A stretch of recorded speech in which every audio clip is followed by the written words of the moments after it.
Okay, we are live. Amazing. Thanks everyone for coming. My name is Max. I was just on stage in front of like 400 people in North Norway, 400 leaders. Being here live in front of other speakers, other peers, it's much more nerve-wracking than being on stage in a conference. But hey, everyone, thank you so much for coming. I don't know if you've been to other kind of webinars, etc. I've been to a few. I'm not so fan of like long intros and blah blah blah. So we're gonna go straight to the point. We're gonna share some values. We're gonna look at what's happening in the speaker market, what's working, and what's working, especially to get more gigs and increase the fees. While we're gonna give people 1 or 2 minutes to join. So before that, like, hey, we're all speakers. Let's use the chat room a bit. And what we can answer is, I think, like, for example, it'd be interesting to know, like, do you have an agent today? What's your current speaker fee, and what's your goal for 2026? So, guys, let's use the chat room and get to know each other a bit. Hello from London, Actionable Futurist. So great. I used to live in London 1 year in Chelsea. I really miss that city. Okay. Guys, let's use the chat room and just get to know each other. It'd be awesome. And I think at the end, we can also, those who want, can drop LinkedIn. It's always awesome to connect. Like, those who are invited today are really awesome speakers. We did this event around a few weeks ago, and it was just, yeah, it was an amazing group of people, and I think this today is too. Hi, The Hague. Oh, I have some relatives in The Hague. You guys, it's a cool city. Not the best weather, but a cool city. Okay, Alex, no to what? No agent? Oh, you're in Chelsea. Cool. Have an agent for 10 years. How's that been working for you? Happy? All good? I'm going to talk about today how to leverage the relationship that we as speakers have with agents, and how can we get the agents to push us more. Usually have 500-600 speakers. We want to get in that inner circle and make sure that we are on the top of the mind when they are pitching speakers to conferences. Okay, we're going to give 1 more minute for people to join, and then we will go for it. Clear the path. What's your name? And also, Action Formula, what's your name? I can't see it here. Hello from London. Cool. Alex, where are you based? An AI, super hot topic these days. All right, amazing. So let's just dive into it. Okay, no agent, use the speaking promotes. Okay, that's a start. Hello from Amsterdam. Hello. Cool. So we have a good representation from Netherlands and UK. So who's this for? We're going to spend the next 45 minutes together. I will try to provide as much value as I can. It's going to be concrete tips, things that you can implement yourself after this webinar. And we're going to have some fun too. So this is for speakers who already have experience, but you want more consistency, you want better clients, and you want to have higher fees. If you're a completely beginner, you will also get some value of it, but it's kind of not targeted for the hobby beginners. My name is Max. I live in between Barcelona and Oslo. I've been doing 130 gigs, around 250 in speaker fees. Had a quite good TEDx that got around 100,000 views. And I've been stuck at the level of 3K for a very long time. And I was like, 1 year ago, I was like, okay, it's time for me to get to 5K. I need to figure out how I can move from 3 to 5K. So I started to invite speakers I knew in Norway, because like speakers, what's cool is we really like to help each other. We're really open. Like, in my experience, speakers are an amazing kind of people, and we really support each other. We help each other. So I started to take coffees with top speakers in Norway, Halvor, and on that coffee, I just wrote down 10 pages. I was like, oh my God, I'm learning so much. I met Solfrid. She last year, without agent, she did around 600,000 euros as a speaker in Norway. And we did a coffee together, and I wrote down 20 pages, and I was like, oh my God, I'm learning so much here.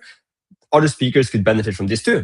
So I decided to set a goal to do 100 coffees with amazing speakers, record it in a podcast format, and then put these 100 episodes into a book. So this book is coming out in November. I'll let everyone know on email if you want when it's out, but I'm kind of like, especially on the business aspect of speaking. And every episode I do now, I'm learning so much, and I've seen like my fee has gradually been increasing, so it's kind of working. So what I'm seeing is today I'm going to share the findings I found so far, and what we developed and put on paper is what we call the speaker wheel framework. And we see that those speakers who are consistently booked and they have good gigs, they treat the speaking not like a one thing, like, hey, I have a talk, let's go on stage and do it. They look at it more like a system. So we call it the speaker wheel framework. It consists of like 6 parts. We're going to dive into each one of them today. All starts with positioning. Good speakers are very clear on who are their ideal customer, why are they the perfect person to execute that speech, and they are very keen on return of investment, like what changes after your talk. If a company books you, why are you worth the money? Presentation, they have one key signature that they do over and over again. They do small tweaks, but they're really good at their hero key signature talk. Very good stories, and they have authority. They're good on stage, timing, presence. They kind of own the stage in a very good way. Visibility. LinkedIn is king right now. Yeah, we see it drop a little bit in followers and likes, etc. after AI came, but it's still like LinkedIn is number one. We're going to look at what kind of content we can post to be visible. Sales and outreach. A lot of speakers I interview, they do direct outreach themselves. I'm myself started to do it, and it leads to a lot of more opportunities. It leads to more meetings. That leads to conversions. I'm going to share with you how I structure my outreach from Monday, finding the leads, email and LinkedIn, to reaching out over the phone on Friday. I'll share with you my template and the CRM I'm using.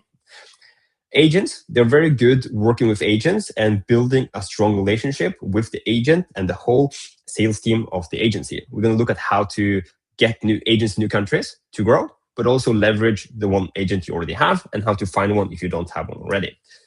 Last, good speakers are really good at positioning themselves. They have a clear speaker reel that shows the value. We analyzed over 500 talks, and we're going to show today what you should put in yours. Clear website, good media kit, and very clear description of their keynote.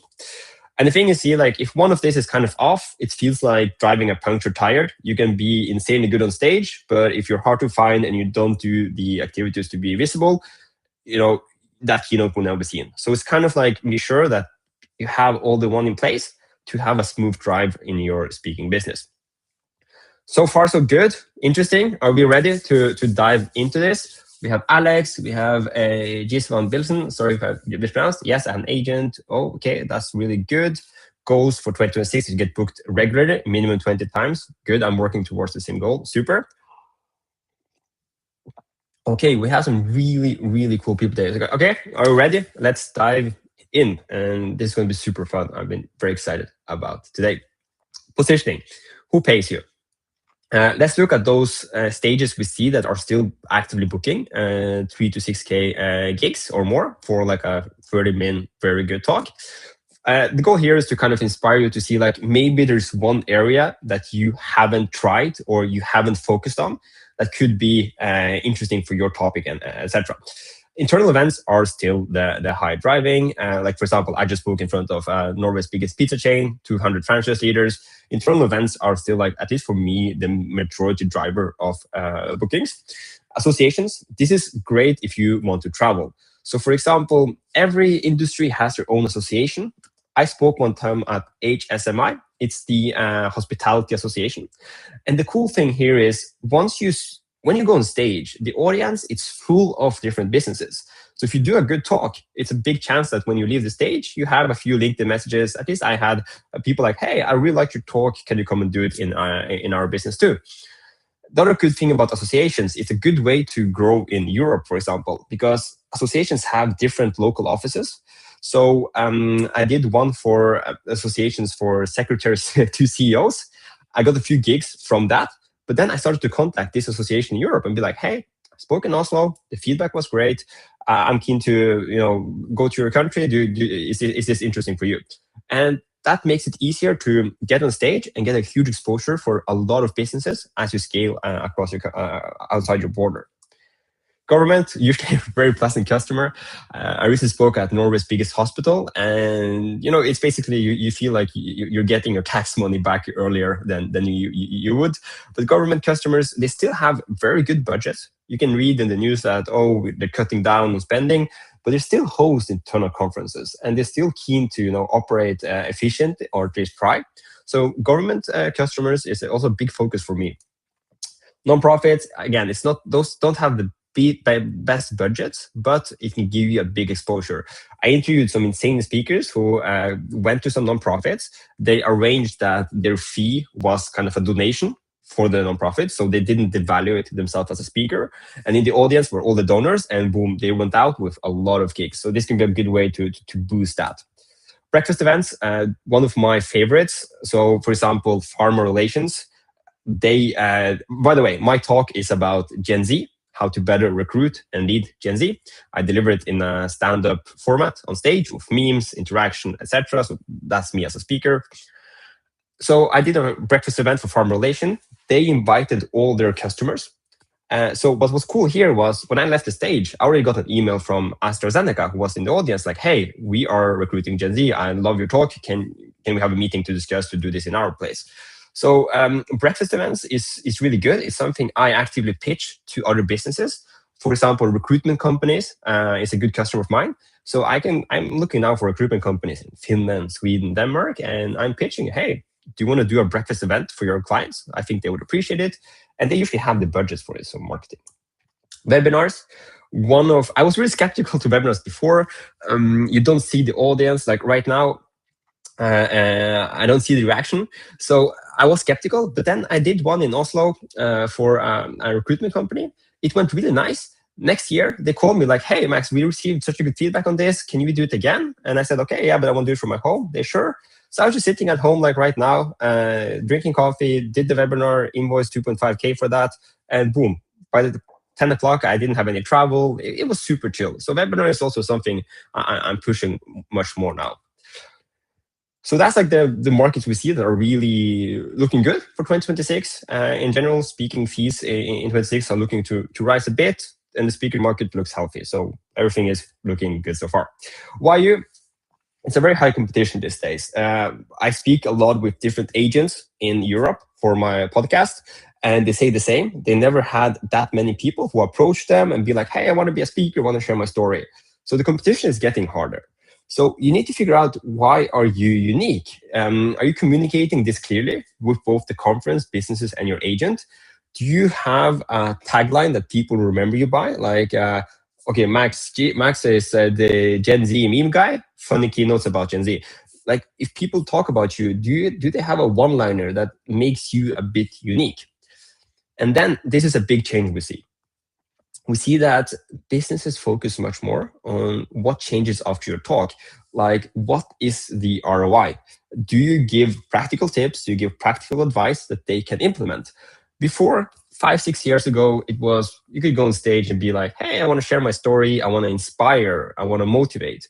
Nowadays, we see in almost every country that the businesses and conferences are looking for speakers that clearly demonstrate a good ROI after they talk. Again, people don't buy the story, the book, where they can see benefits directly implemented after your talk. For example, I do like, "Hey, if you book me a speaker, you will recruit the best people, you will reduce turnover, and you will remove the frictions across generations. You have 4 generations in your workplace right now. After my talk, they will all work much better together." And all my tips I give, they usually don't cost anything to implement. So it's very easy to say yes to it. Let's look at the presentation. So that's like the positioning. So far, so good. So far, so good.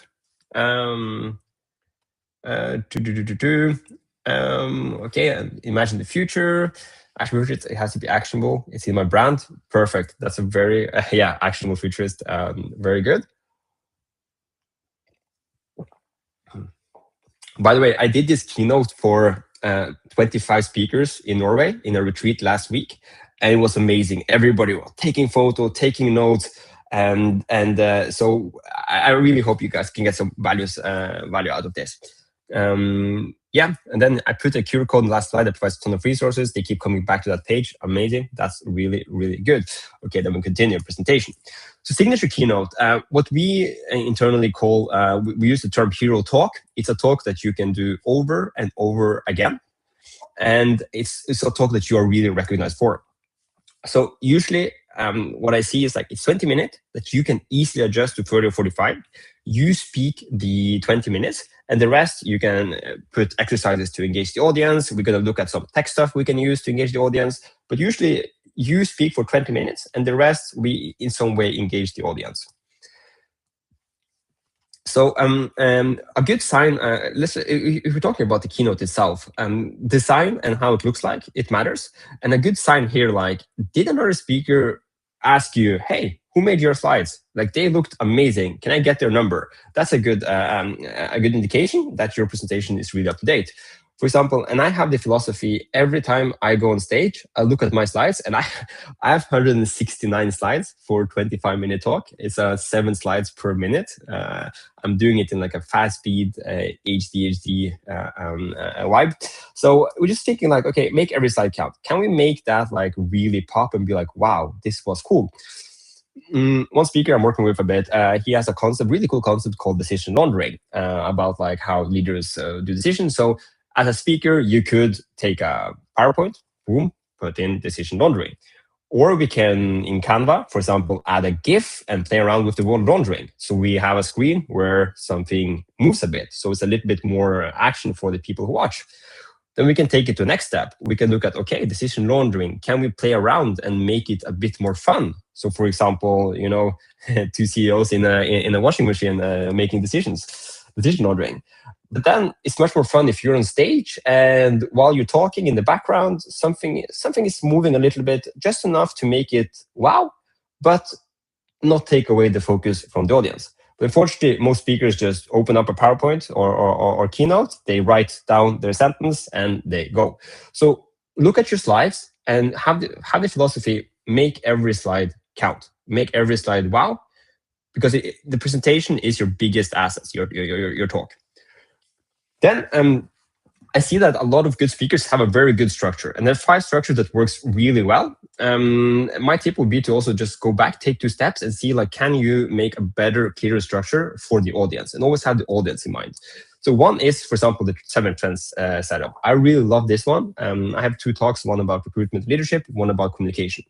The Gen Z communication, I use this, and it's called like 7 trends and tips to better communicate with Gen Z. It's very easy to create, it's easy for the audience to follow, and it's very fast-paced. Another one is the 3-chapter narrative. I use this for recruitment and leadership. So you have introduction, you have chapter 2, I go, for example, how to be sexy in terms of recruitment, and my chapter 3 is how to lead, and then a wrap-up. So 3-chapter narrative also, it's very story-driven, and it's very easy to expand to workshops. Then we have the problem mistake solution. It's like, hey, this is a problem today. Like, for example, we had some speakers here about AI. Okay, the problem today is that AI is developing so fast that leaders are lost about, you know, what should they implement, what is risky, what is not. Common mistakes, they implement, they don't run the projects through, and then the solution. So this is like how you as leaders can actually make your business AI friendly. And then call to action. So this is what you do after I go on stage. Also very good. This feels like a TED. It's very like logic, emotion, and urgency. I really like this setup too. Then you have before and after. So for example, like, hey, this is how leadership management style used to be before. This is how it's going after. And this is how you can be up to date and be with that trend. If you're a coach, you have what we call the action formula. It's if you have a special recipe, like say you are a marketer, and you have a special way to run insanely good campaigns on Facebook, you can call it like Max Gouchan's 3 C's for good ads. So this works really well if you're a coach. And the reason I think good speakers have a hero talk that they're known for, and they've been doing over and over again, like Solfrid, who did 600,000 euros last year alone. She's been doing the same talk for 25 years with some small adjustments. And the thing is, like, I was in London 2 years ago, and I went to Phantom of the Opera. And I really love that musical. If I go back now, and I go back, for example, with my co-founder, Jordi, who you all spoke to, and I say, like, Jordi, we should watch the Phantom of the Opera. It's really good. Even if I was there 2 years ago, I expect the exact same thing, the exact same music, the exact same actors. And this is the same. If you have a really good hero talk that you are good at, that's what the customer wants. I was on stage in Oslo last week in front of 65 store managers of a fashion retail chain. Aina, who booked me, she saw me live 3 years ago in Oslo. And suddenly they call me like, hey, we have a leadership summit. I think Gen Z is on topic now. Can you come and do that talk? And she actually asked, Max, are you going to have those slides about like the first day at work where you make the table nice? I was like, how do you remember that? It's insane. But like, think like hero talk, a talk you do over and over again that you're really good at and everybody knows you for. I think it's a bad idea to have like 6 different keynotes, and even worse, to go and tailor for each client. Clear promise and outcomes. Start with the value. I really like to open up the talks. This is like an advice I got from a few speakers that are doing really well. Is like I look at the audience and I frame the situation straight away. I look at the audience like, hey, wow, I'm so excited to be here today. I spoke to, for example, like Aina, and she told me that a huge challenge here is a big turnover. People come, but they leave soon. So today we're gonna really dig into that, how you can fix that problem. So just by saying that sentence that, hey, I talk to your business, I understand the challenges you're facing, and together in the next 20 or 40 minutes, we're gonna look at how we can solve that. Just that makes it the audience really feel that you are talking directly to them and they get excited. It's a very good opening. Stories. We're gonna, Arman, he was a really good friend of mine. He won Speaker of the Year in Norway. He's one of the best storytellers in Norway. We're gonna send out, we did a 20-minute masterclass with him. I got goosebumps every time I watched it. I watched it around 8 times now. It's a 20-minute, and it really made me think I need to up my game with stories. We're gonna send it out. You can watch for free, no stress. But he makes a good question, like, do you make people laugh during your talk? I did a podcast interview with Cecile, and she said a great advice is look at your talk. She's a stand-up comedian and a very famous speaker in Norway. She said, look at your talk and find that part that you think is most boring or most like, or dry, or cold, whatever. That's the place you should start adding humor. Do you make people cry? Do you shock them? Do they go like, whoa, what did you just say? Or the best thing, all 3. But if you are not evoking any emotions during your presentation, it's a really good time to sit down and think, okay, how can I at least, start with laughter, add a meme, make people engage a bit, or shock. Crying is the toughest part. Timing and presence, like I still like being in conferences. I've seen speakers who charge 5-6K go over time. Like we never want to go over time. It's just always be professional on that one. Audience engagement. Okay, we're doing fast. Okay. Okay, we have a comment here. AI speakers don't do the same talk. It's changing so fast. Need to update almost. Yeah, you can update monthly, but you can still have like the same value and structure because like when you speak, a business has different challenges. So it's about, okay, how do we navigate this rapid change? So I would still try to think about how you can keep 80% of the talk and just be able to gradually add new slides about the AI. Audience engagement. I was on a retreat with 25 speakers a year ago in a mountain in Norway through the agency that represents me. And Erik Norman Hansen did a session about how to do audience engagement. And that session completely changed the way I deliver talks. So the tool I use that Erik recommended is Slido. Have anyone tried that? It's like so easy to create engagements. So for example, like in here, you can do word cloud. This is the one I usually use when I open a talk if it's an internal conference. I have a word cloud. They just scan a QR code or enter a passcode. They don't need to download anything. And ask, hey guys, what do you actually think about Gen Z? Let me see what I'm working with and just be transparent. And people start to go like, oh, they're tech savvy, they're lazy. And organizers really love to receive this because it gives them a temperature of their staff. Quiz, I also use the quiz at the end. Audience Q&A is really nice. So I use Slido around 2 times during a 45-minute talk. And it's just so easy to use. I can't recommend it high enough. Visibility. So what I'm seeing is like primarily it's still like the LinkedIn is the powerful one. Of course, stages, like by being good on stage, you get referrals. And also what I'm doing more now is I'm being much better at asking for referrals. There's a lot of speakers, they go back like 5 years ago, they call the person up and be like, hey, I spoke at your conference 5 years ago. I've been adding some new stuff to my talk. Do you know someone you can recommend me to speak to get that like a referral gig? About the clarity on LinkedIn. A good check is like if somebody goes to your website, LinkedIn, or even look at your email signature, can they, in one sentence, understand what you do? Like, what do you help with? Like, I'm working now about, like, if you look at my website, it's very clear, like, I help companies better understand Gen Z to better recruit, lead, and retain them. So check your LinkedIn, check your website, check your email. Are you really clear on what problem you solve? Can they get it in 30 seconds? Authority content. Like, a lot of people are scratching their heads, like, what should I post on LinkedIn? The most important part is kind of build authority and show that you are an expert on this field, that you know what you're talking about. So, for example, like, a good thing could be like, hey, I did this research. Like, I personally did a research 125 Gen Z. I interviewed them. What do they look for a leader? So if you can say like, hey, I did this research, those posts are really strong. Or like, hey, I interviewed top CEOs in London. This is the challenges they face with implementing AI and how to solve it.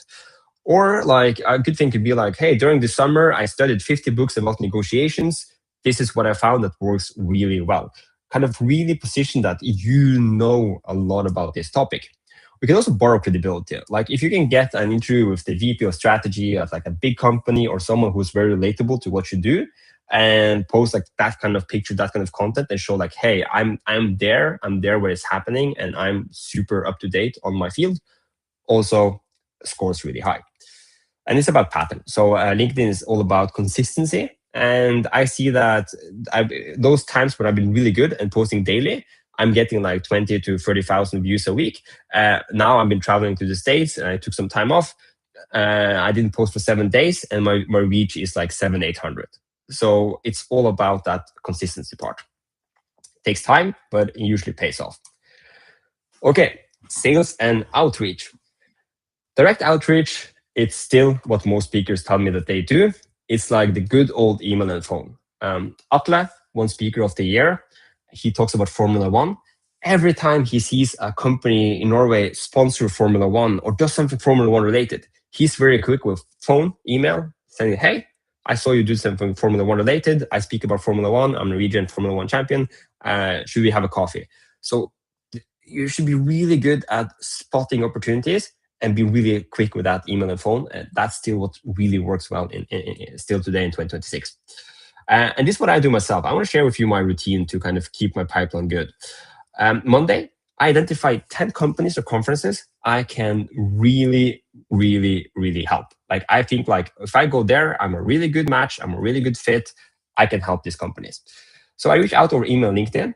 And I use Google and deep search function on ChatGPT. The deep search function is like this little bad boy here. So here I go, find 10 HR leadership conference Denmark, include phone, email, date, and name of contact person on LinkedIn. You go deep research, it takes around 20 to 30 minutes, and boom, you're getting all this awesome data. So what I do with this data, I put them in my CRM, which I just use a Google Sheet. It's very simple like this. So each week, I have these companies this week. Next week, I do 10 other companies. And for example, like Treffpunkt HR in Denmark, I talked to Anna. I think it's a very good chance I will close that one. So every week, I contact 10. If the email is wrong or it bounces, then I use Apollo. On LinkedIn, you can have they have a free version, and it kind of shows the email address to each person. Yes. Okay, Slido looks like Mentimeter. I haven't used Mentimeter, but I've been using Slido, and it's just been working really, really well. Okay, how do you go from email to call? This is the most amazing thing about doing this Monday and Friday routine. So when I call, and I've been doing public speaking because I really enjoy it, and I could technically do it for free because I just love being on stage and do my jokes, my memes, inspire people. So I could technically do it for free. So my attitude is I'm here to help, right? That's my attitude. A business has a challenge, and I love solving challenges, and I'm there to help. So I don't have any attitude of selling. So in the email, I'll show you my template in a second. So I send the email, and then on Friday, I call them and I just say like, hey, Max here. I sent you an email on Monday. Did you get a chance to have a look at it? Just that one sentence. And if they say yes, I'm asking, okay, is this, does it make sense to meet about this? If they say no, I'd be like, yeah, I get it. Like your email box is probably full. I reached out because, and then and I ask for a coffee meeting. So, and I also get the phone numbers through Apollo on LinkedIn. Usually people don't react, but it happens like one of 100 calls that someone be like, hey, how'd you get my number? And then I'm just open. Oh, I use this tool, Apollo on LinkedIn. If you don't want to be listed there, I can send you the link and you can ask them to remove you, but that's how I found you. But that's not important. I'm calling to discuss, like, do you have issues with Gen Z, and have you booked all the speakers? Good, very good question. The emails I like to use, in the email, I never sell myself. I never send a long email. I'm just doing like this. Like, I try to make every email personal because I'm only sending 10. And I want it to feel like I don't want it to feel like a mass email. So here I write Tjena Patrik, which is like hi in Swedish. I just held this talk for 200 franchises at Pizzabagaren, and Espresso House, it's kind of like a Swedish Starbucks. They have like 400 locations. And then, like, are you planning any leadership gatherings for your locations or franchise owners? And have you started looking at the speaker lineup? And then I say, by the way, I used to have a coffee subscription here in Norway. I absolutely loved it. So he knows that this is not a mass email that was sent out. That's my goal number one. And the other one is, I'm not selling myself. I'm just asking, like, hey, is this your topic? Like, is it interesting to have a discussion? I'm trying to open up a dialogue. So don't, please don't send like 3-page emails and sell yourself from the first one. So Friday, I called, also didn't reply. That'll be covered. And in my call, I sell the meeting. I'm just saying, like, hey, can we sit down, have a coffee online? I'm curious to see if I can help you.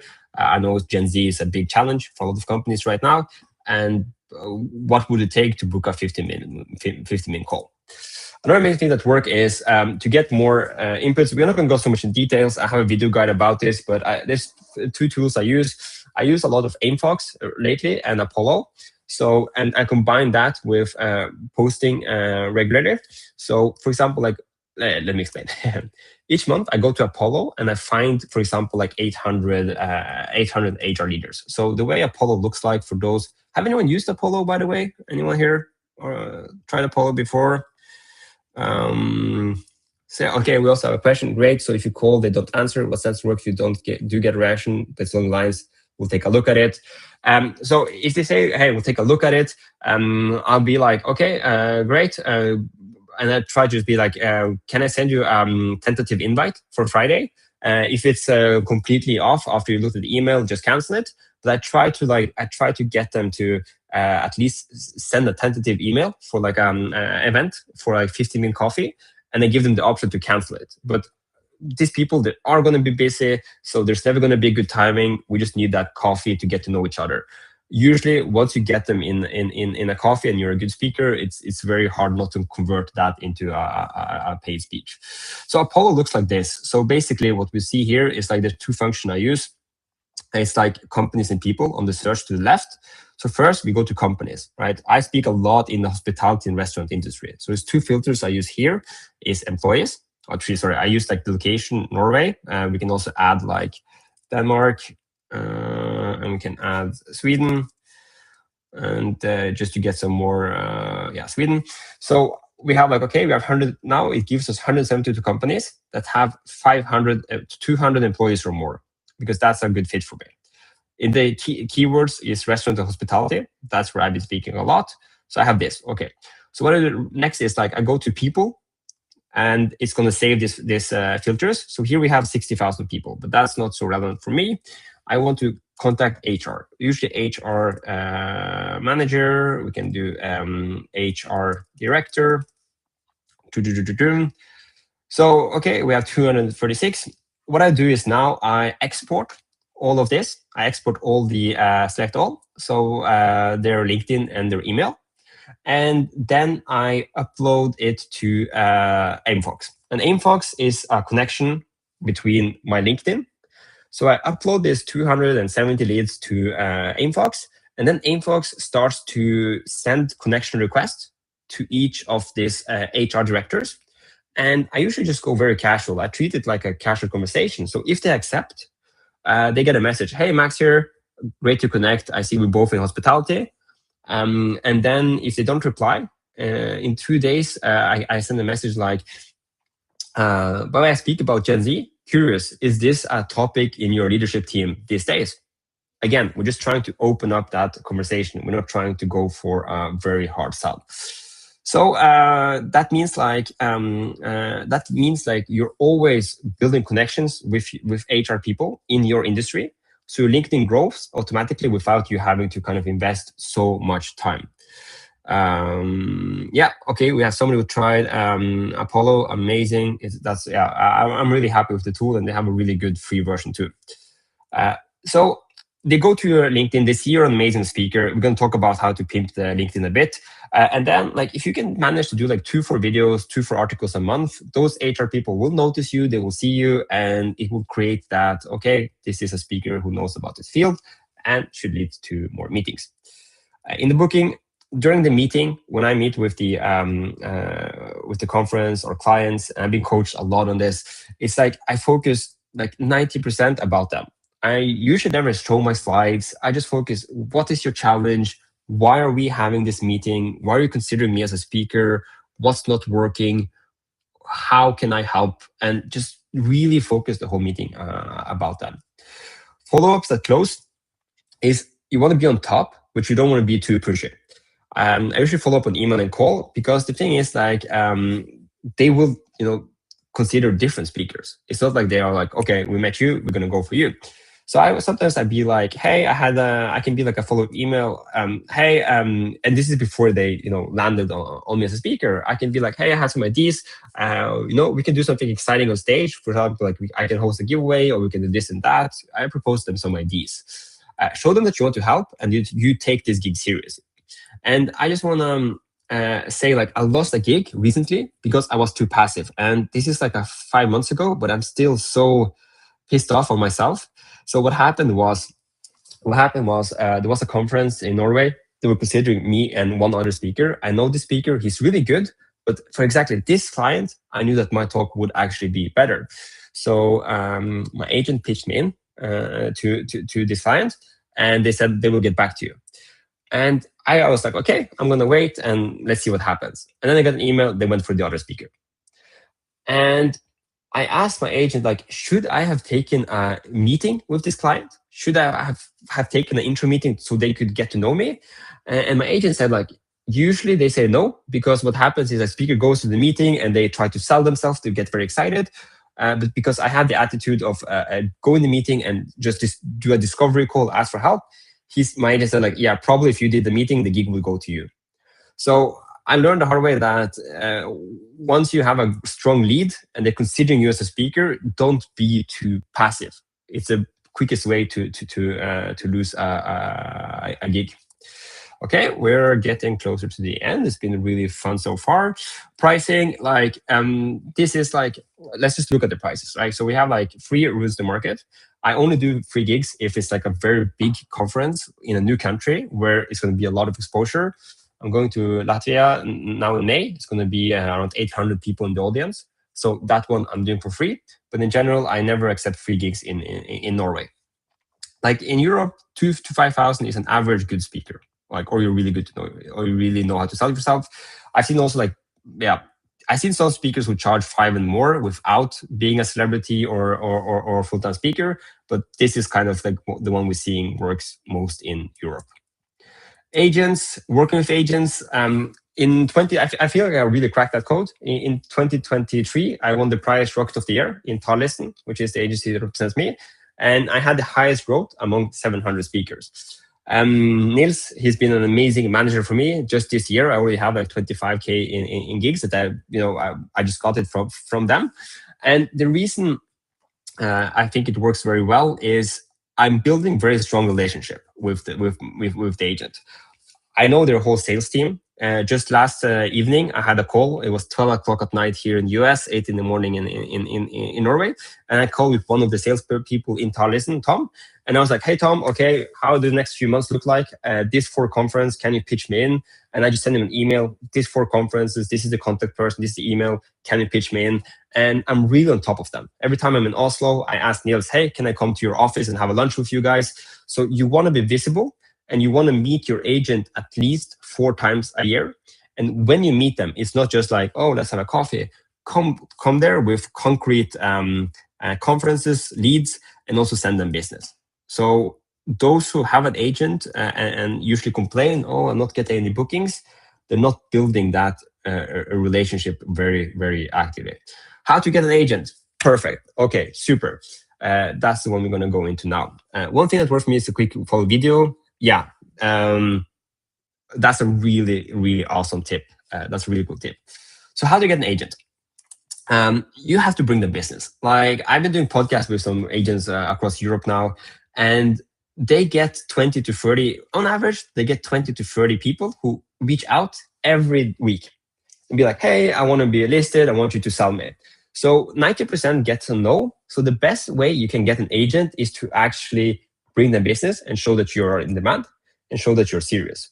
So for example, like this is a template I recommend to use if you are getting an agent.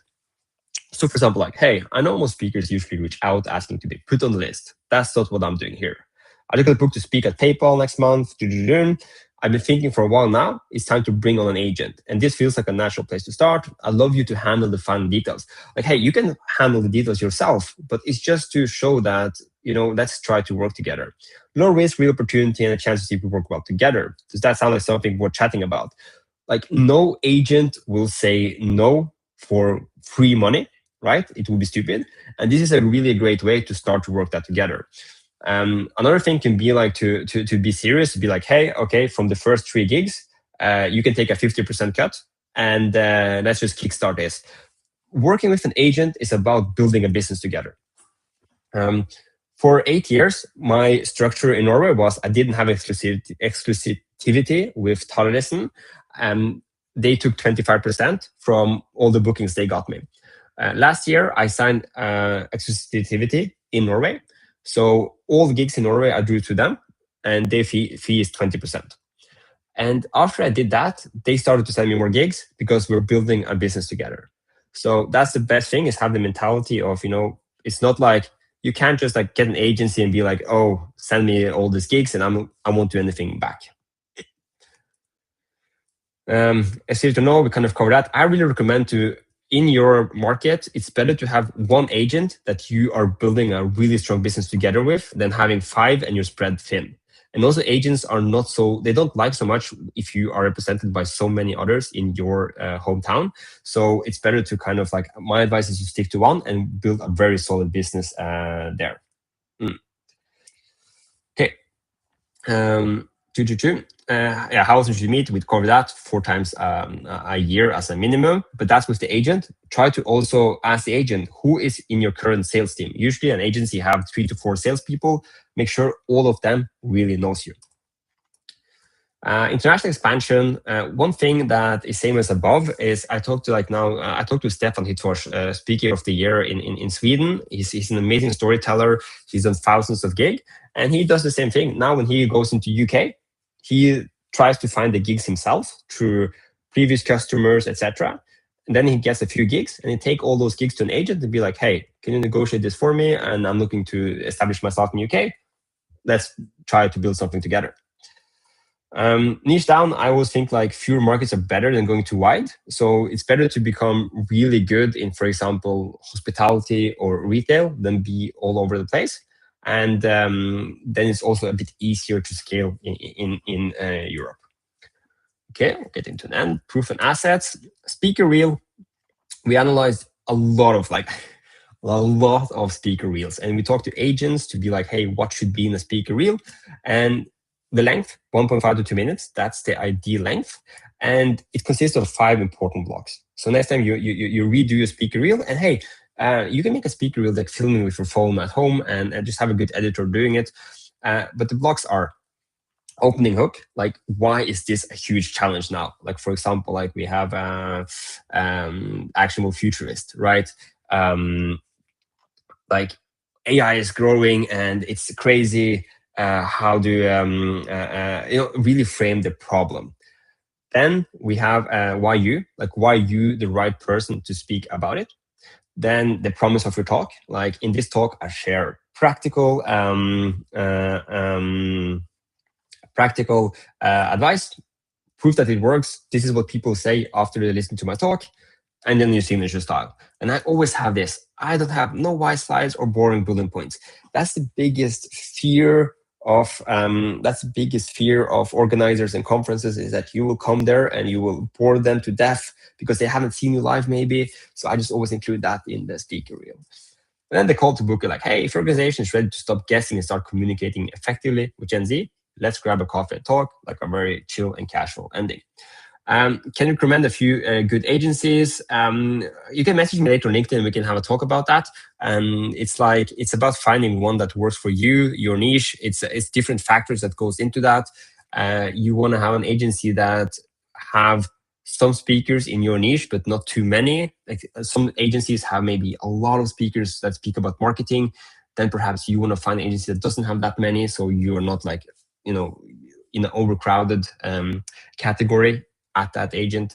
So Alex, message me on LinkedIn and I'll give you some recommendations based on the country you're in and based on your topic. Website one pager, like just super clean. I can show here. Let's see here. I really like this one from Sylvie. Boom, straight to the point. Speaker reel. What you get out of it? Who is it for? Who is Sylvie? And then testimonials. And then okay, let's book a talk. Mine too is just super simple. Helping companies recruit, lead, and communicate Gen Z, and straight to the point. Media kit, have a good speaker description, good photo, social media links, just have it ready and be professional. Conferences love that. And when you write the speaker bio, again, don't think so much. It's not about you. Focus as you can about the talk. What's the outcome? Try to always think outcome of your talk instead of very few cares about where you went to kindergarten. Good speaker shots.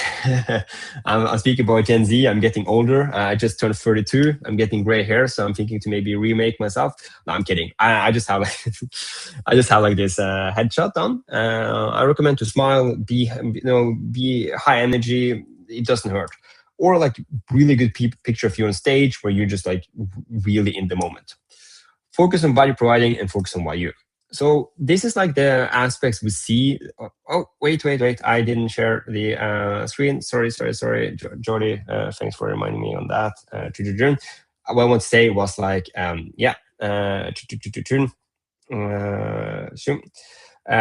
speaker bio, like just have like, I was joking here, the photo that I got like of gray hair. So I'm thinking to like maybe rebrand myself more Gen Z.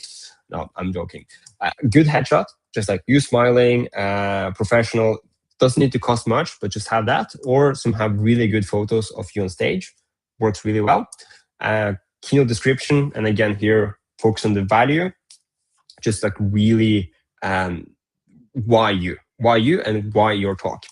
So congrats guys, like we have like walked through in 45 minutes. I think we covered a lot of interesting things.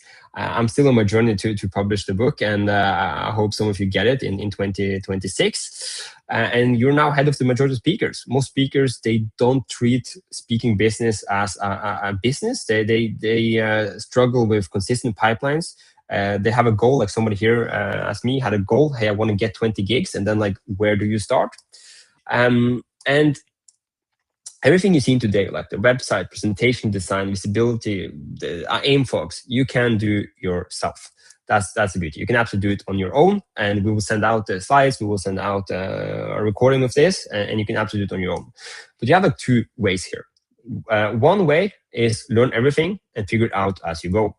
You start learning like the marketing, graphic design, content creation, video editing, sales, and it drains you because we can't be an expert of everything, and we should focus on becoming actually really good on stage. Or you can go with the second option. Second option is like you hire multiple agencies and freelancers and then kind of manage that yourself.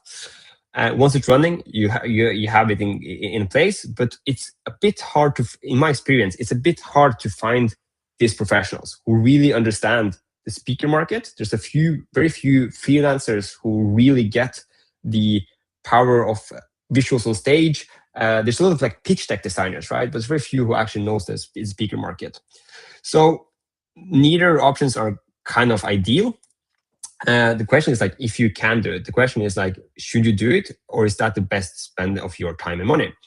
And I done this. I took some courses in Canva on graphic design, and for many years I tried to be a designer and do everything myself.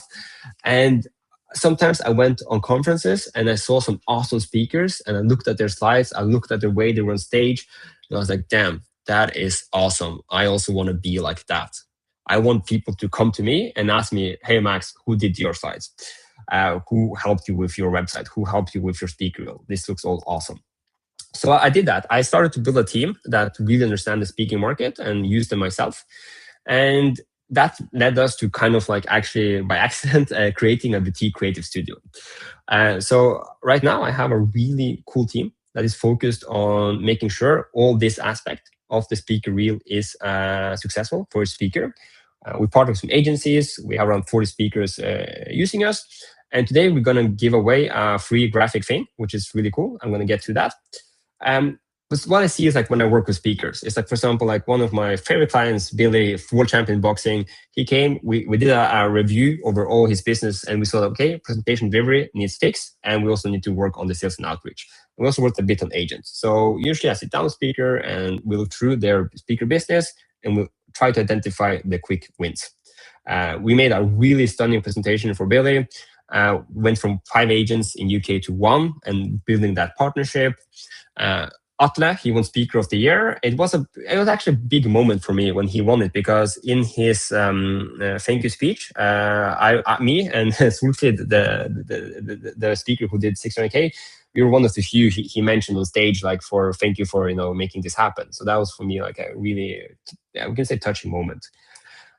So yeah, we've done so many presentations now, helping so many people like get through that journey. The testimonials are really good. You can see them if you want to see the presentation, and we can jump into the offer we have today, because we see that the pattern is always the same. People are really good on stage, and to get that good flow of gigs and get that consistency and get that good work, it's just like figuring out where your business is now having a punctured tire, fixing that, and get that momentum up. So today we have a 100% risk-free offer for you today. We will send out a form to audit, like check your speaking business and try to find what's holding you back the most. You will get like a really nice rundown of what you can do to improve and how that can be fixed. So who's this for? You already are on stage, you have 3 to 9K gigs, you want more consistency, you want higher fees on new markets, and you take this seriously and you think like, okay, 2026, I really want to up my game and just make sure that at least I have done everything I can to position myself a success with speaking. And if you book a call today in this webinar, we have this cool graphic gift. So many people used it last time. We will do a full LinkedIn speaker overhaul. You get a complete new LinkedIn banner, design and position you as a speaker. And we will look through all your headline positioning, how your bio is, a full review, and tips and advice on improving your LinkedIn. So how to claim this? Just book a call, and this is something we did like for Arman, Atle, Cecile, Thomas. So we will fix this completely for free in this call. The way to book a call is, Jordi, you sent me a link to show how we do this. Okay, let's see. What you see is here. Book a strategy call, find a time that works for you. I'm in the US now, so it's going to be, okay, we have a few time slots here. Perfect. And yeah, on that call, we will look through all your assets and help you really figure out like what's holding you back and how that can be easily fixed. Do we have any questions now? It's been fun, guys. It's been really, really fun. Amazing. Thanks, man. Good to see this. Awesome. I'm really happy you enjoyed it. I believe in the speaker world, you crack it when you're doing less for more. Yeah, I think, Alex, I'm a big fan of the 80-20 principle. So if you can apply that and just be good at, if you can be good at that, perfect. The link you send goes back to the page here. Okay, Jordi, can you answer that? That'd be great. Yeah. In worst case, we have a fun coffee together as speakers. And maybe next time you're in Barcelona, you can go for a coffee. That'd be awesome. So the worst case, doing a call completely free. You get a free LinkedIn banner that my designer will fix, and you walk out with some tips and advice for how to do it yourself. I think for me, it's really fun to do all these meetings because I'm building this community of speakers in Europe. I'm very excited about the book launch later in November. And one last thing I just want to call that I'm a bit excited about is in June. I'm planning to also do a retreat in Barcelona. We're renting a huge villa. My best friend Lucias, who is a famous chef in Barcelona, he will come and do the food. And we're inviting around 10 speakers there. Everybody can practice in front of each other to get feedback. But also, we're going to create a small community of these 10 speakers where if somebody speaks at a conference, they can post in WhatsApp, hey, I'm speaking in Berlin about AI. Anyone else here who can be a good fit? And we can kind of start to recommend each other to conferences because we're already in. So that's something I'm also very, very excited about this year. It's gonna be fun, and we already have a few speakers who signed up for that Barcelona retreat. That's gonna be awesome. Okay, any more questions? So far? I'm more than happy to answer. But you guys been amazing. It's been super. It's been super fun, and yeah. Yeah, and just like for the meeting, like, hey, book so if you scroll down here where we are, book a strategy call, just find a time, for example, Monday, select. Here it's really good if you can give some tips, tips, but like some insights, like what you speak about. But what we will do is like, if you sign up for a call, we will send out a quick questionnaire where we ask you about your presentation, your topic, do you have an agent or not? So we ask you to send over the slide decks so that when we do the one-on-one, I have had time to have a look at your speaker assets so that we can get really the most out of it. Yeah. All right. Oh, wait, Jordan said you can't see my screen. Still a bit jet lagged. So about booking a meeting, here, book a strategy call. Select the date, select time. And then once we select it, just here, if you can drop down a few words about your speaking, but we will send out a really good form. And then it's just about preparing that coffee. All right. Cool. Oh, this always so nerve-wracking to speak in front of other speakers. But I really appreciate your time. I hope that this was helpful, and I hope it inspired you to be more proactive with selling. Like you are there to let's not use the word selling, but like use the word to help businesses and conferences. I hope you found some new areas where you can sell your talk, like the breakfast seminars or organizations like this. I hope you will take a bit better look on your positioning. Like, is it very clear what you do? Maybe if you have 7 signature talks, it's a good time to make it down to 1 or 2 that you do really well. Get some more audience engagement and really think creative about working with your agent. Like, be really on top of your agent. Schedule 4 meetings a year. Invest in it. It's people business. Take your agent out for a nice lunch. Take all their sales staff out for a lunch. I know a speaker in Norway who's very booked. He invited his whole agency for a Christmas dinner in his house, and he cooked for them, right? And then you see speakers who are constantly booked doing all this effort, and then somebody's like, oh, I got listed by an agency a year ago and 0 gigs. They're not doing anything for me. And then I ask the question, what have you done for them? All right, cool. So yeah, any last questions before we head off? Super, thank you. Chris, we have a coffee soon. Amazing. I'm looking. Chris, you're always so motivating when we meet. Chris, thank you so much. Actual future is perfect. Blue Ocean. See you then. Super. Okay, guys, this has been amazing. I'm gonna go to a startup event in Los Angeles now, and I'm trying to break into the US market. So be prepared. Maybe in 10 months, we send you, if you want, we send you an invite for a new webinar, how to enter the States. Because I work with some speakers, and they told me like they did.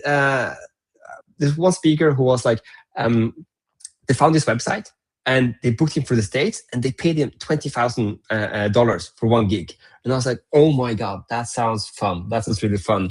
So I'm experimenting a bit myself. How do I get in the States? If I succeed, I will definitely do a webinar about how to enter the States, because the speaker fees here, like it's for real. Like it's like 10 to 20,000, same length and the same level of speakers. So I'm yeah, I think everybody knows like that, understands why that can be tempting. Cool. Okay. Thank you everyone for showing up, and thank you so for being active in the chat. It made everything so much fun. If you want to drop your LinkedIn here and connect with the other people who showed up today, feel free to do so. I also drop my LinkedIn just so in case anyone wants here. But like, yeah, connect with each other. My recommendation is always like connect with other speakers, invite them for coffee, exchange experiences, see if you can help each other. Like and just be, the more we help each other, the better we get on stages. And it's just, it pays off to be a good person, good karma, and just being there to help others. So yeah, nice. Okay, I'll leave the chat here for open for a bit in case anyone want to like just send their LinkedIn's. And yeah, I think it's time for a new coffee soon. Yeah. Mm.